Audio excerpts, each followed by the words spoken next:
People have questions about the parts of a window, so I'm going to go over those briefly here. So a window is made up of a frame that goes around the perimeter of the window here, and then you have a top sash and a bottom sash.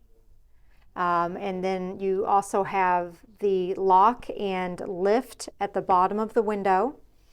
And then you have optional muntins, grids, grills, dividers, whatever you want to call them. Those are the basic parts and pieces of a window. At the bottom here, we've got the sill. And when we're talking about the parts of the casing, this particular window here has a stool and an apron underneath. We can also see the casing go all the way around the window, which we refer to as a picture frame casing as well.